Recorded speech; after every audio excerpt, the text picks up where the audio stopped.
Ibu Aldila Jelita, Maryam Abdurrahman, memberi bocoran soal kesalahan fatal Indra Bekti yang membuat anaknya menggugat cerai. Kesalahan fatal ini disinggung Maryam Abdurrahman ketika menanggapi soal kabar rujuknya Aldila Jelita dan Indra Bekti.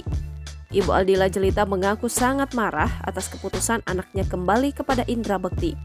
Pasalnya Indra telah melakukan kesalahan fatal yang tidak bisa lagi diperbaiki. Karena ini kesalahan yang Bekti dibikin udah fatal, udah nggak bisa diperbaiki, katanya.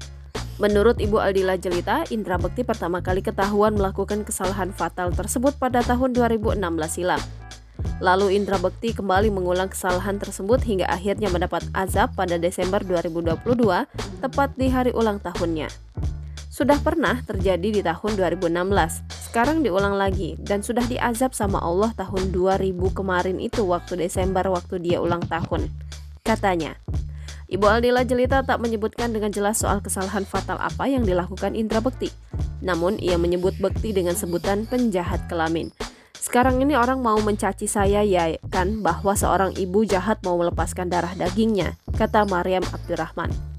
Tapi lihat dulu dong, kalian kalau ibu-ibu seluruh dunia Indonesia, kalau punya anak diambil dengan penjahat kelamin terus mau menyerahkan lagi. It means sudah ada bukti gitu loh, lanjutnya. Ibu Aldila Jelita lalu meminta Indra Bekti untuk berintrospeksi diri atas kesalahan fatal tersebut, begitupun dengan Aldila Jelita yang ia nilai juga perlu introspeksi. Khusus kepada Aldila Jelita, ia menyebut akan terus mempertahankan sang anak hingga mati. Pasalnya ia tak ingin sang anak masuk ke neraka. Jadi Bekti tolong introspeksi, Dila introspeksi. It means I'm not wrong. Saya sampai mati akan mempertahankan hak saya. Kamu anak saya akan mempertahankan. I don't want put you on the hell. Atau saya tidak mau menempatkanmu di neraka, katanya.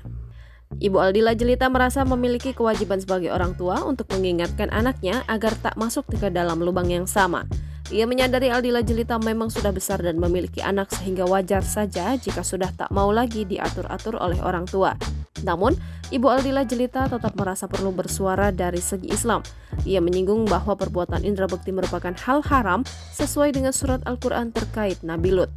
Tapi saya bicara ini sebagai lisannya Islam. Islam menyatakan di surat Nabi Lut ini haram, tidak boleh, ungkapnya.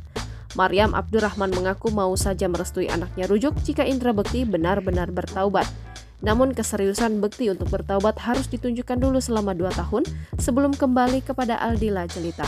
Taubat itu juga harus benar-benar meliputi 3 hal, yakni sholat taubat, menjauhi perbuatan hina, dan tidak mengulangi lagi. Hingga akhir wawancara, Ibu Aldila Jelita tak mau menyebut jelas soal kesalahan Indra Bekti. Ketika ditanya, ia hanya menyebut semua orang sebenarnya sudah tahu. Meski begitu, ia tak mau menyebut dengan jelas karena memikirkan kedua cucunya, yakni Daphne dan Abel. Anaknya juga sudah berpesan untuk tak mengungkap kesalahan Bekti. You know already. Jadi jangan memancing saya sampai boom saya ucapkan di situ, karena saya masih memandang Daphne dan Abel, kata Ibu Aldila Jelita. Jangan lupa subscribe, share, komen, dan like ya!